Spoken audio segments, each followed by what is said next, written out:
हाँ नवाल बोलो।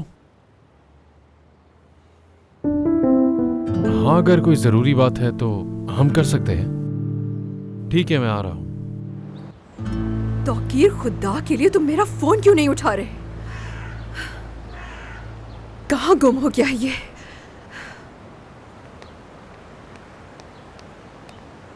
हुमैरा। मुराद प्लीज मेरा वक्त जाया ना करो, मुझे कुछ नहीं सुनना। मुझे कुछ बातें करनी है तुमसे।